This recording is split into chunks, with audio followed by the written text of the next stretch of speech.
Welcome trainers! Today we're taking a deep dive into Pokemon TCG Pocket, the highly anticipated and simplified mobile version of the Pokemon Trading Card Game. Whether you're a seasoned TCG veteran or a curious newcomer, there's a lot to get excited about in this video. We'll be previewing the very first set, Genetic Apex, which includes over 200 cards and some absolutely incredible cinematic art. We'll break down the key mechanics, highlight some of the standout cards, and give you an inside look about what makes this mobile TCG experience so special potentially. Grab your cell phones and let's jump right into it. Today we're doing a deep dive into Pokemon TCG Pocket's first set of cards, Genetic Apex. Everything we know about it so far, the set's going to be released in late October. As of today's recording, it's mid-September. There's a good chunk of cards out, and I'm really ready to just provide some analysis on what I think is going to be good and a couple other things, and what cards I think are going to be the cutest. Before I get too far into it, I really want to give a huge shout out to Willow CCG. I stumbled across their thread on Twitter. It's an app and website I've been less thrilled to use recently, and I wanted to bring their analysis and slides and everything they talked about over to a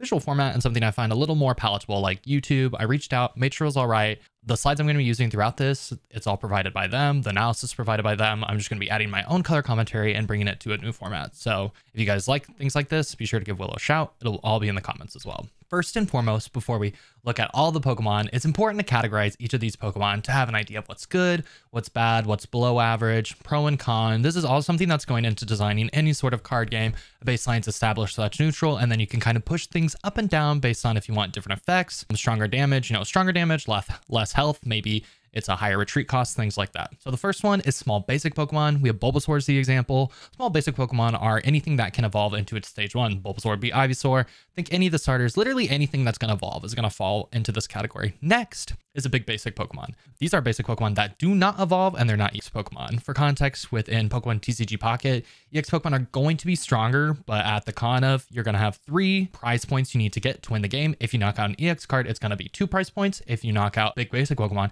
it's just going to be 1. So they're definitely going to be weaker than your EX Pokemon, but you're not going to lose 2/3 of your prize tokens. 3 you need to win. So Hitmonlee's our example, but think any static evolution. If it says basic in the top left of the corner, this is going to be our big basic card as long as we know it doesn't evolve. Hitmonlee, Hitmonchan. Later on, we're going to get into Kangaskhan, things like that. Some of the ancient box decks that are running in the TCG right now use big basic Pokemon. Next, it's small stage 1. Stage 1 Pokemon evolve into a stage 2 Pokemon. We have Haunter. Again, the starters would fall into this category. Ivysaur, Wartortle, Charmeleon. Anything that's going to evolve into a stage 2 Pokemon.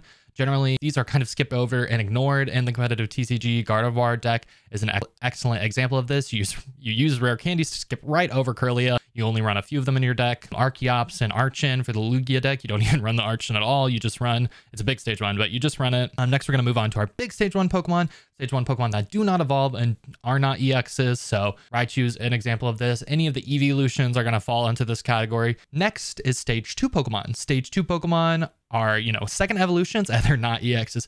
Pidgeot, Tyranitar. Again, all the starters are going to fall into this if they're not an EX to that extent as well. Think the original TCG where it didn't even matter. You're playing your Game Boy Color, Venusaur, Charizard, Blastoise. I'm just listing cards at you that you already know. And next is our basic EX Pokemon, Pikachu, the most iconic Pokemon symbol. These are basic Pokemon that are EX cards. You can just plop them down. You don't need to evolve them for any reason. They're going to be strong because of the 2 prize points that you get when you knock them out. Next are EX Stage 1 Pokemon. We have Arcanine, and as the example here, these are Stage 1 Pokemon that are EXs. So you're going to need your Growlithe on the field first, wait a turn, then plop your Arcanine down. These don't see a ton of play for Stage 1 EXs. I actually can't think of any example in the format right now. And next is EX Stage 2. We have an example of Charizard. These are Stage 2 Pokemon that are EXs. Based on Charizard being set up like this, I have a feeling that all the original 3 trio starters are going to be set up like this.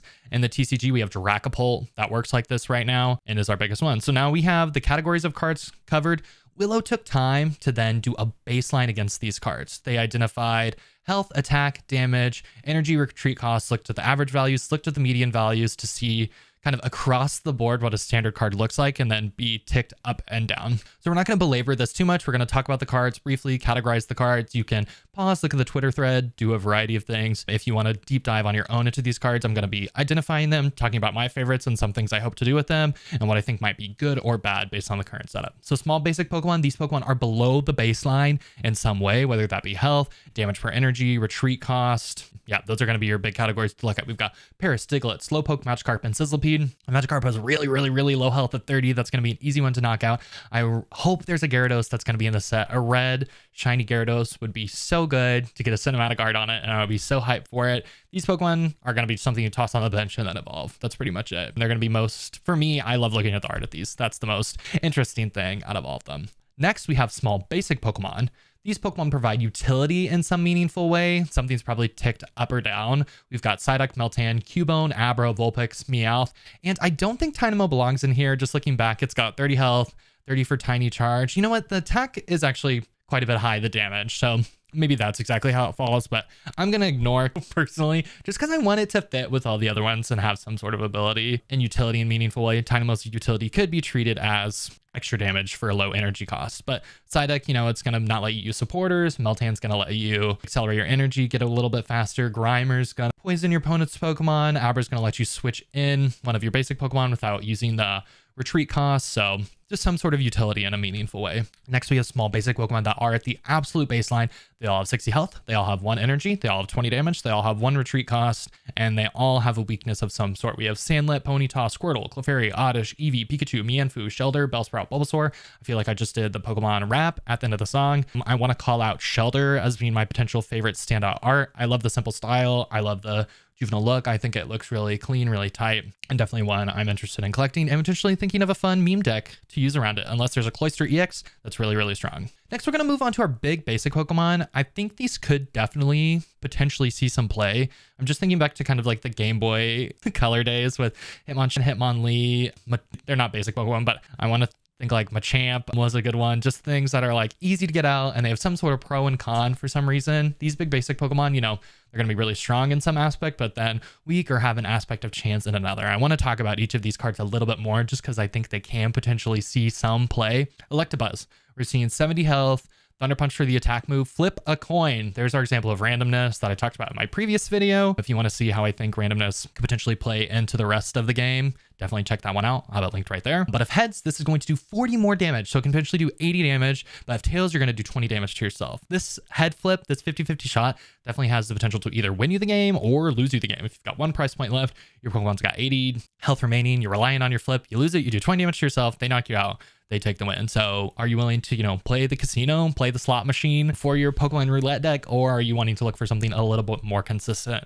In the paper format, these kinds of cards have not seen a lot of success due to their inconsistent and frustrating nature, right? Like, you're going to be so mad if you lose a game to a literal coin flip. Next, we have Lickitung. Flip a coin until you get tails. This attack does 60 damage for each heads. It takes 3 energy. It's below the baseline HP and potentially does 0 damage. You know, 60 times 0 is going to be 0, and that is going to be an absolute disaster in potential scenario. So I don't think this will see a ton of viable options or opportunities unless there's like a Licky card. Then we might see that evolve into it, and you're kind of, you know, just have it on the field waiting to get it out. Next, we have Hitmonlee with Stretch Kick. This attack does 30 damage to one of your opponent's bench Pokemon. I think this does have some potential play. You could have really weak cards like Magikarp or Tynamo that have 30 HP. If they're not evolved or the opponent's not ramping them up, you're going to be able to knock them out. And that's going to be a huge blow. It's going to get you a prize. It's going to be really easy. I think Hitmonlee could definitely have some potential, maybe a 1 slot in some of the fighting decks if either Tynamo or Magikarp are some sort of meta or it played at all for any reason. Next, we have Hitmonchan. It's got a higher damage per energy, but I don't think it's particularly exciting. And Lapras has one of the alternate arts. It has potentially to do 90 damage. Hydro Pump, 1 water energy. If this Pokemon has at least 3 extra water energies attached, this attack does 70 more damage. I think unless you have some way to accelerate water energies really quickly, this is hard to get up. It is big, it is bulky, but it's really expensive for 90 energy. So I just want to call that out. I think it could have some play. People like Lapras, people like the cinematic card. I think you could make this work if there's a supporter that accelerates water energy quickly. Next, we have small basic Pokemon. These Pokemon are below the baseline, but have a single aspect above the baseline. We have Dratini, Wooloo, and Machop. Nothing particularly interesting here, just some other things that make them a little different from our standard basic cards. Next, we have big basic Pokemon. These Pokemon have high HP and damage outside of the baseline. I think these Pokemon are interesting, could absolutely see some play. Chansey, 60 attack for 3 colorless energy at 120 health. That's a huge amount of health. Blissey has seen some budget play in the Pokemon in the paper format in the past, so I think Chansey might have a slot here if you can accelerate energy on her in any way possible. Kangaskhan, above baseline HP, up to 60 damage for 1 energy. I think this card is going to be huge. Willow thinks so too.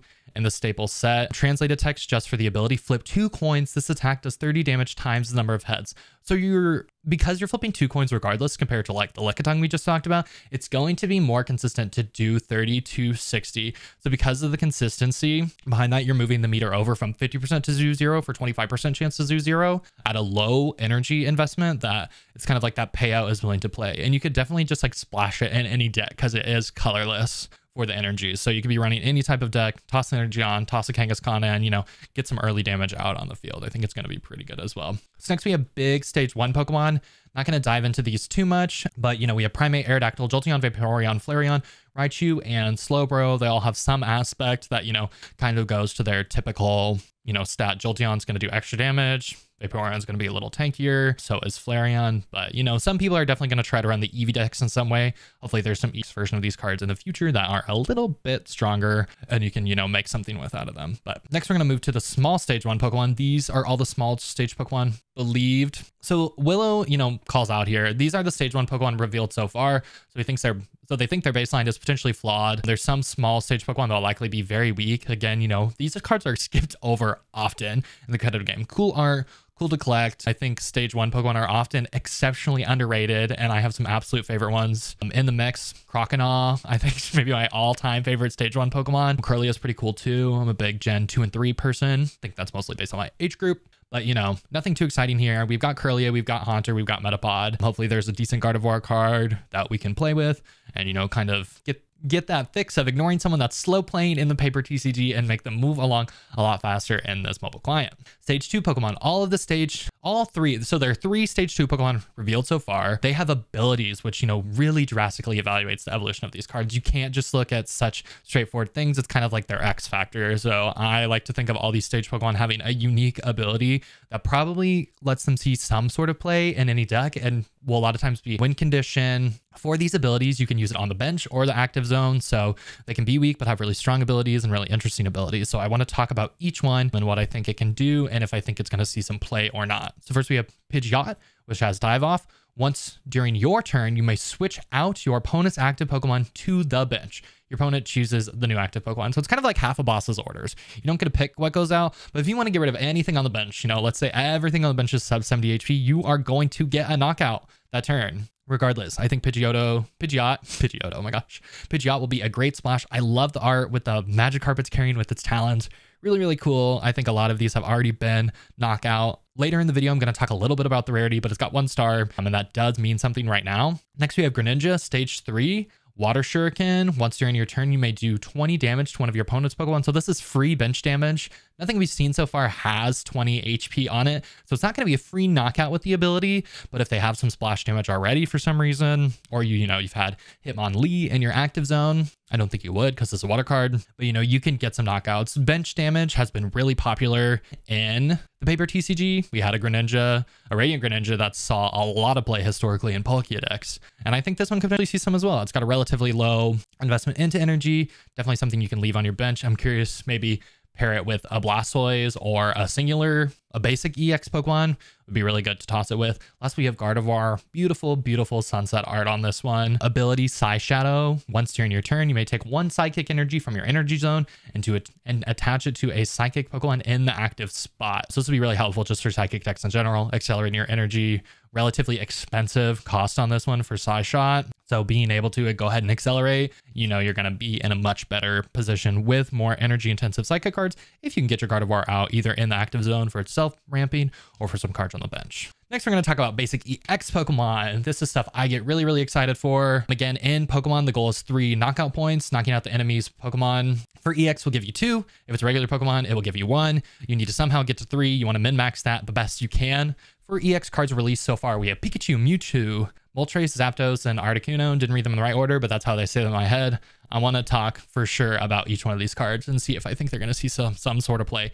Pikachu, Circle Circuit. This attack does 30 damage for each of your bench Thunder Pokemon, and a Thunder deck, you're going to need at least 1 to do 30, but it can do up to 90 for 2 energy. Not too bad. Not a lot of Pokemon are at that 90 stage. Some small stage 1 Pokemon are, but overall, not a lot of Pokemon I'm seeing at that 90 base point. Kangaskhan's not, Chansey's not. It's not the best amount of damage, but not too bad. Next, we have Mewtwo, really chunky, 150 HP. It's got Psy Sphere. with 50 damage. And this is the first card we've seen with 2 attacks. Side Drive, discard 2 energy from this Pokemon, 150. If you have Gardevoir on your bench with the energy acceleration, you could get this off every single turn. Attach one from the zone. Don't exactly know how it works, but I accelerate one as well with Gardevoir's ability. So I think Mewtwo EX with Gardevoir is going to be a solid potential archetype. 150 is a really good breakpoint. You know, it's going to knock out all these EX stage 1s. You're going to be able to get potentially 4 psychic energies out in 2 turns on the card, and there might be some other way with supporters to get even better out. Next, we have Zapdos. Translation: for the first attack, Peck does 20 damage.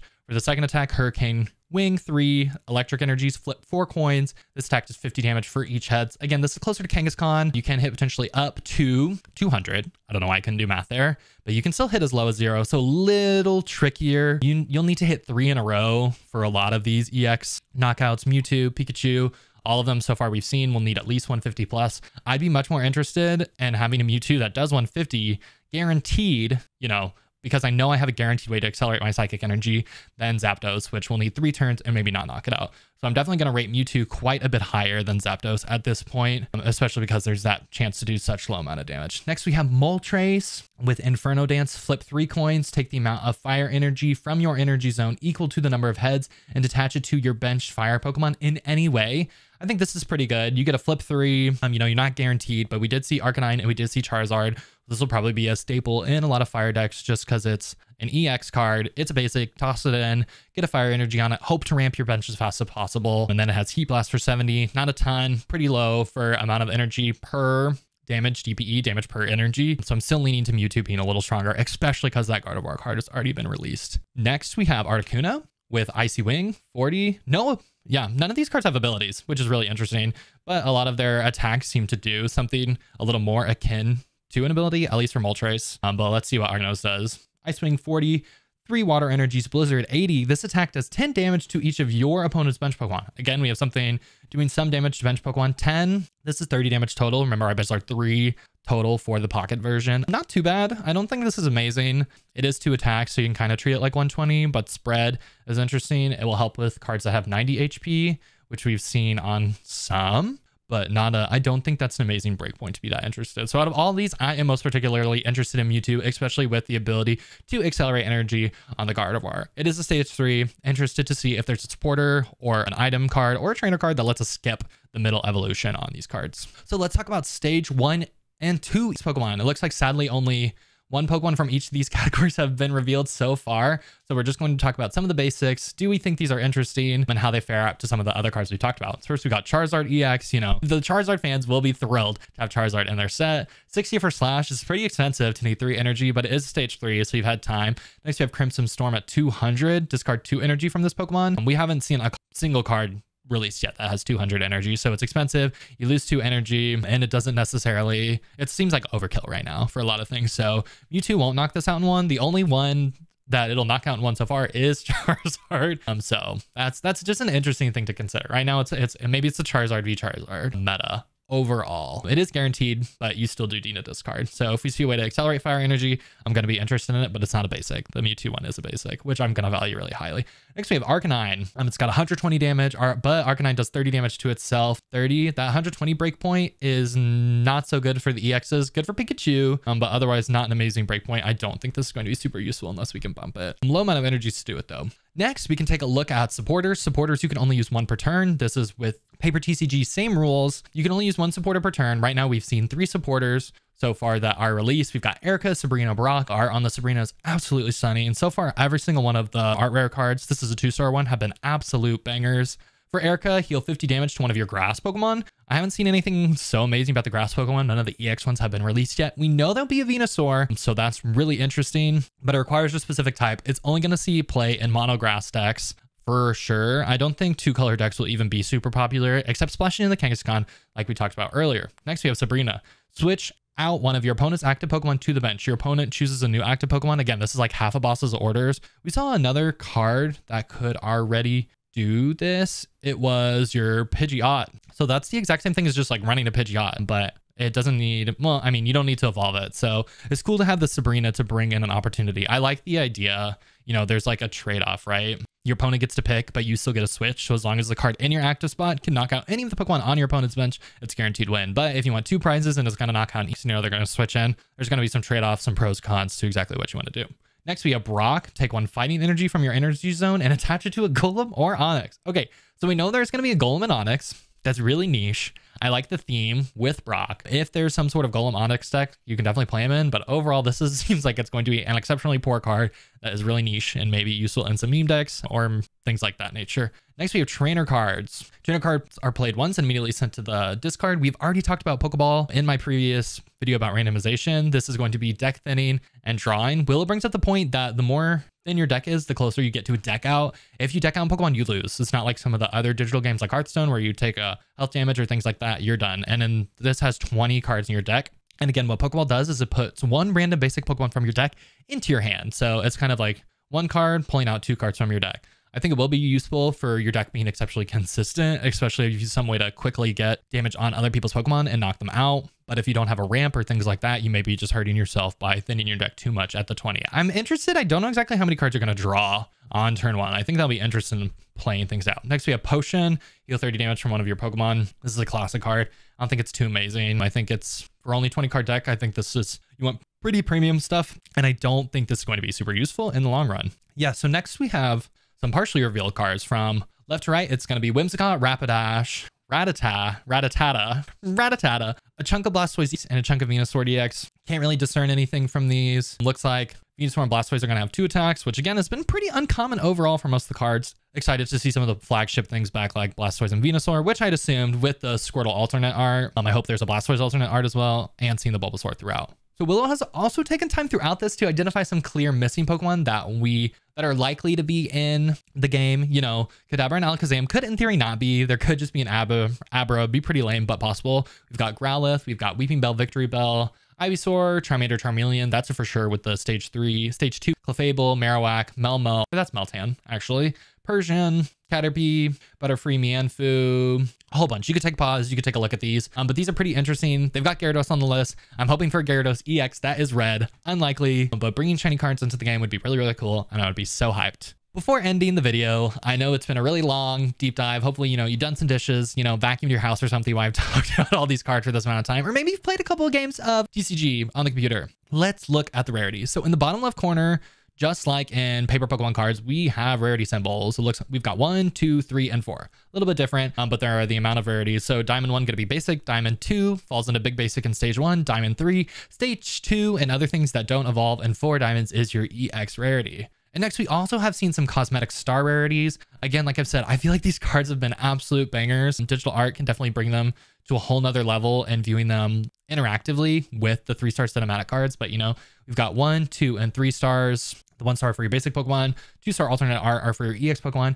And then lastly, we have cinematic animations, which have been previewed some that let you zoom into the card and experience like the environment and the art around it, which I am really excited to dive into. This Squirrel card I am absolutely obsessed with. I have such a thing for just like water and water done well. The Pikachu card looks really interesting and I can't wait to explore some of these digital cards. We've seen some creators have a preview look at doing this at the Honolulu Worlds just a couple weeks ago, and it'll be in our hands soon enough. And that'll do it for this video. I hope you all enjoyed. Again, huge thank you to Willow. Let me know your thoughts on what you think might be meta. Right now, I'm leaning towards Psychic, Gardevoir, Mewtwo, but we have a super limited amount of things that have been released, and I'll catch you on the next one.